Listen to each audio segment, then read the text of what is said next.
अस्सलाम वालेकुम guys, welcome to my channel Afsheen classes. तो मैं नेक्स्ट एपी वाले चैप्टर को दोबारा लेकर आई हूँ। आज हम करेंगे स्टेटमेंट वाले क्वेश्चन, और जो बेसिक था इसका, अगर आपने वो सब नहीं देखा है तो जाके इससे पहले वाली वीडियो ज़रूर से चेक कर लीजिए, ज़रूर से उसे समझ लीजिए, तभी आपको नेक्स्ट ये वाला समझ आएगा। चलो स्टार्ट करते हैं। अब हमारे पास क्वेश्चन है, एपी हमें गिवन है 10, 7, 4 एंड सो ऑन। अब इसका बोला है का 30वां पद याद करो। ठीक है, अब मैंने आपको क्या बताया था, ये सब क्या है, ये पद है इस तरह 1 2 3 4 5 इस तरह। तो ये ऐसे ही इन्होंने बोला है, कोई आगे बढ़ते बढ़ते कोई 30 भी तो होगा ना, 30वां पद भी तो होगा, तो वही 30वां पद ज्ञात करना है। अब ये जो वहाँ जहाँ लग जाता है ना, 30वां पद, पहला पद, दूसरा पद, ये सब होते हैं n, ये सब होते हैं n। ठीक है, यानी कि हमें n जो गिवन है वो 30 है, और इसी को हमें इसके ऊपर जो बैठा हुआ है वो फाइंड करना है। अब जैसे पहले पद पे तो 10 है, दूसरे पद पे 7 है, तीसरे पद पे 4 है, ऐसे ही इस 30वें पद पे जो बैठा हुआ है वो हमें निकालना है। ठीक है, अब उसका फॉर्मूला है an, यानी हमें कोई भी पद ऐसे निकालना हो ना तो हम इसको बोलेंगे an-वा पद। ठीक है, n-वा पद यानी पहला, दूसरा, तीसरा, चौथा, कैसा भी। अब उसका फॉर्मूला हो जाता है a + n-1 और ये d। ठीक है, an बोले तो हमें 30 निकालना है, a 30 हमें फाइंड आउट करना है। a हमें गिवन है, a हमारा है 10 + 30 - 1 यानी कि 29। d, अब d हमें निकालना होगा। d कैसे निकालते हैं, ये जो आगे वाला है ना, इसको में से पीछे वाला माइनस कर दो, यानी कि 7 - 10। अब 10 में से 7 गए तो 3 बना, लेकिन साइन बड़ी संख्या का, यानी कि माइनस का 10। तो हमारा जो d हो गया है वो है -3। अब देखिए 10 प्लस ये है आपस में मल्टीप्लाई में, तो यानी हमें इसको मल्टीप्लाई करना है 29 को 3 से, 27, 3 × 6 और 2 8, यानी कि ये माइनस के साथ में 87 है। अब देखिए 10 - 87 में से 10 गए तो बचा 77, लेकिन माइनस के साथ, यानी A30 के ऊपर जो बैठा हुआ है वो 77 है। अब देखिए, इससे पहले वाले जो क्वेश्चन में हमने किया था उसमें था कि 30वें पद पे क्या बैठा हुआ है वो बताओ।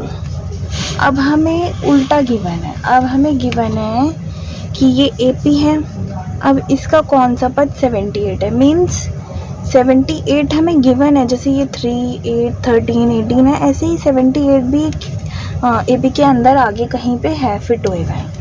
अब हमें ये बताना है ये कौन से पद पे बैठा हुआ है, कौन से नंबर ऑफ टर्म्स पे ये बैठा हुआ है।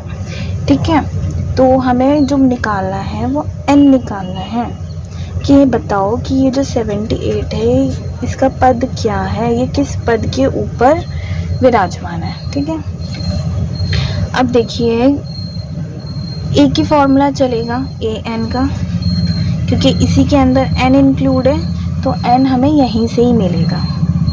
an का फॉर्मूला होता है a + n-1 × d।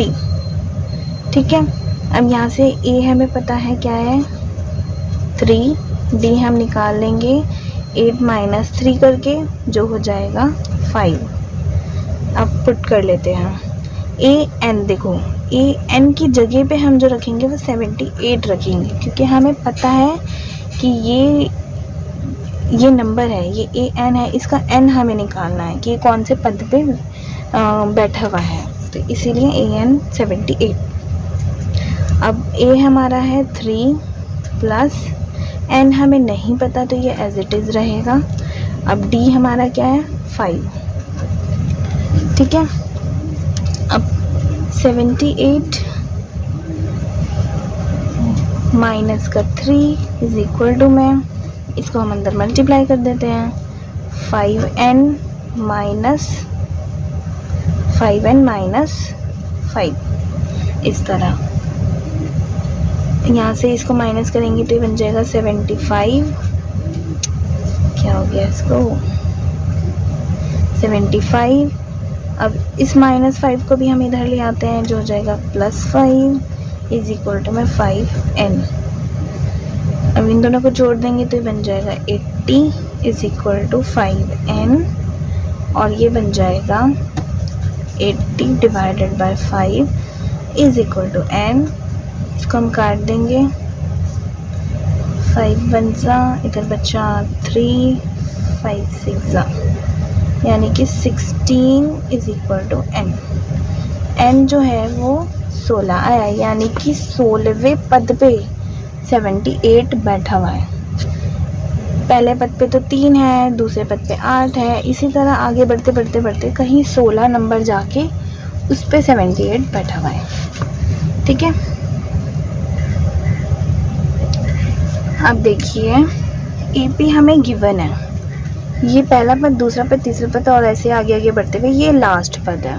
ठीक है, अब इन्होंने बोला है हमें कि बताइए कि टोटल कितने पद हैं।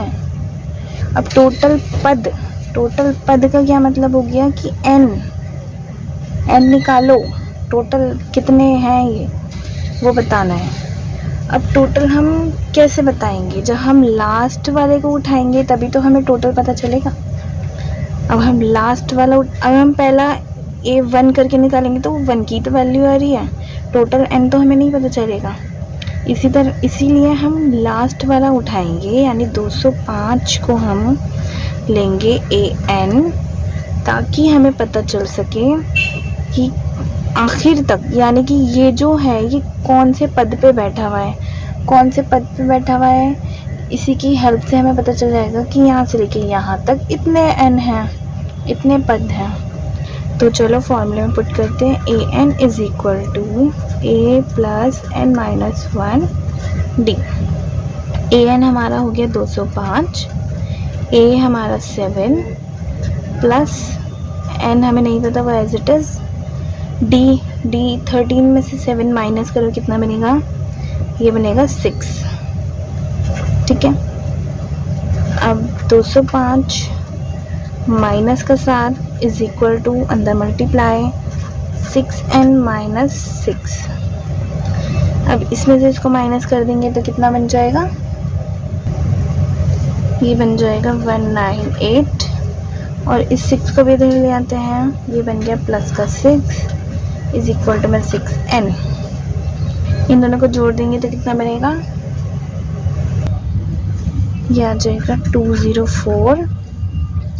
अब ये भी हम इधर ले आते हैं, divided by 6 is equal to में n, ये बन जाएगा 2 3 जा 2 1 जा 0 का 0, 2 2 जा 4, 3 1 जा 3 3 जा 9, 12 बन गया, 3 4 जा 12, यानी कि 34n। यानी कि इस AP के अंदर टोटल 34 पद हैं। लास्ट से हमें यही पता चल जाता है कि लास्ट है, इसका n मतलब टोटल पद। ठीक है, अब देखिए हमें क्वेश्चन क्या दे रखा है, उस AP का 31वां पद ज्ञात कीजिए जिसका 11वां पद 38 है और 16वां पद 73 है। एक बार को तो देख के समझ ही नहीं आएगा कि ये बोल क्या रहा है, क्या वाह कर गया, क्या पद हो गया, समझ ही नहीं आया। लेकिन समझ के लिखो साथ साथ, तब आएगा समझ। AP का 31वां पद ज्ञात करो, यानी A31 निकालना है। ठीक है, जिसका 11वां पद 38 है, यानी कि A11 जो हमें गिवन है वो 38 है, और A16 जो हमें गिवन है वो 73 है। ठीक है, अब an हमें दे रखा है, तो हमें जो गिवन होता है उसका तो फॉर्मूला लगाना ही लगाना होता है। ठीक है। उसका फॉर्मूला हम अगर लगाएंगे यहाँ से, क्योंकि हम इसको सॉल्व तो हमें करना ही है, तभी तो हमें डी पता चलेगा, ए पता चलेगा, उसी के हेल्प से हम ये A31 निकाल सकेंगे। तो हमें फॉर्मूला लगाना है A N is equal to A plus N minus 1 D. A N यहाँ पर है 38 इज़ इक्वल टू में ए हमें नहीं पता, प्लस एन हमें गिवन है 11 माइनस 1 जो हो जाएगा 10 डी। अब इसके आगे कुछ सॉल्व हो रहा है? नहीं हो रहा, इसको अब हम ऐसे ही छोड़ देते हैं। हम यहाँ पे देखते हैं ए एन है A plus N minus 1 D. A N हमारा इसमें क्या है 73 is equal to A as it is, ठीक है। एन है हमारा इधर 16 माइनस 1 जो हो गया 15 डी। अब हमें ये एक इक्वेशन बन गई, ये एक इक्वेशन बन गई, इनको सॉल्व करना है, तभी हम अपना आंसर निकाल सकेंगे डी। अब देखो, हमें जब भी ऐसे इक्वेशन बने तो उसमें ये चेक कर लेना कि ये जो भी अल्फ़ाबेटिकल होता है ना, ऐसे ए डी जो भी है, ये एक तो सेम होना ही चाहिए। जैसे ये ए, तो ये ए सिंगल सिंगल है, दोनों सेम है, तो ये आपस में कट सकते हैं, इसीलिए हम इक्वेशन को आगे कंटिन्यू सॉल्व कर सकते हैं। अगर ये सेम नहीं होते, इन दोनों में से कोई भी एक सेम नहीं होता, तो पहले हमें सेम बनाना पड़ता ताकि ये कट जाए।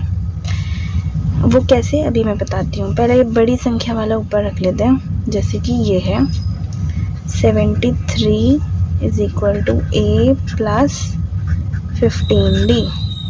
अब इसके नीचे रखेंगे 38 is equal to A plus 10 D. ये इक्वेशन 2, ये इक्वेशन 1। अब हमें करना है इनको माइनस, तो इनके साइन चेंज हो जाएंगे। ये प्लस है तो ये माइनस, ये भी प्लस है तो ये माइनस। नीचे वाला चेक करना है, इधर प्लस है तो ये माइनस, बस। अब 73 में से 38 माइनस करेंगे तो क्या बनेगा 35। अब देखो, ये प्लस ये माइनस ये कट गया, अब ये सिंगल डी वाला बचा ना, इसीलिए हम डी की वैल्यू निकाल सकते हैं। अगर ये नहीं कटता तो ये अटक जाता, समझ नहीं आता कि कैसे हम किसी एक की वैल्यू निकाल सकें। अब देखिए 15 डी में से 10 डी गया तो बचा 5 डी। अब ये 5 उधर जाके डिवाइड में हो जाएगा, यानी 35/5 इज इक्वल टू डी। 5 1 जा 5, 7 जा 7 is equal to D answer. अब देखो, डी हमें पता चल गया, तो किसी भी एक में हम डी की वैल्यू डाल सकते हैं जिससे कि ए हमें मिल सके। तो मैं इसमें डाल देती हूँ, हो जाएगा 38 is equal to A plus 70। यहाँ से हो जाएगा 38 minus 70 is equal to A. अब 78 में से 38 माइनस करेंगे तो क्या आएगा, ये बन जाएगा माइनस का 32 इज इक्वल टू ए। ए की वैल्यू ए पता है, डी पता है, और ये निकालने के लिए एन भी पता है, तो अब हम बस A31 निकाल सकते हैं। अब देखो यहाँ से क्या फॉर्मूला बनेगा, A31 is equal to A plus N minus 1 और ये डी। ए हमारा है माइनस का 32 प्लस एन हमें पता है 31 में से 1 गया 30, डी हमारा निकला था 7, ठीक है। अब ये सॉल्व करके आंसर निकालने का काम आपका है, ठीक है। कमेंट सेक्शन में मुझे इसका आंसर चाहिए, मैं आपको हार्ट दूंगी अगर सही होगा तो। अभी स्टेटमेंट वाले क्वेश्चंस ख़त्म नहीं हुए हैं, मिलते हैं नेक्स्ट वीडियो में नए क्वेश्चंस के साथ। आज की इस वीडियो में बस इतना ही, तब तक के लिए अपना ख्याल रखिए, और मेरे चैनल पे नए हैं तो सब्सक्राइब करिए, लाइक करिए, शेयर करिए, और कमेंट सेक्शन में आंसर ज़रूर करना। तब तक के लिए अल्लाह हाफ़िज़।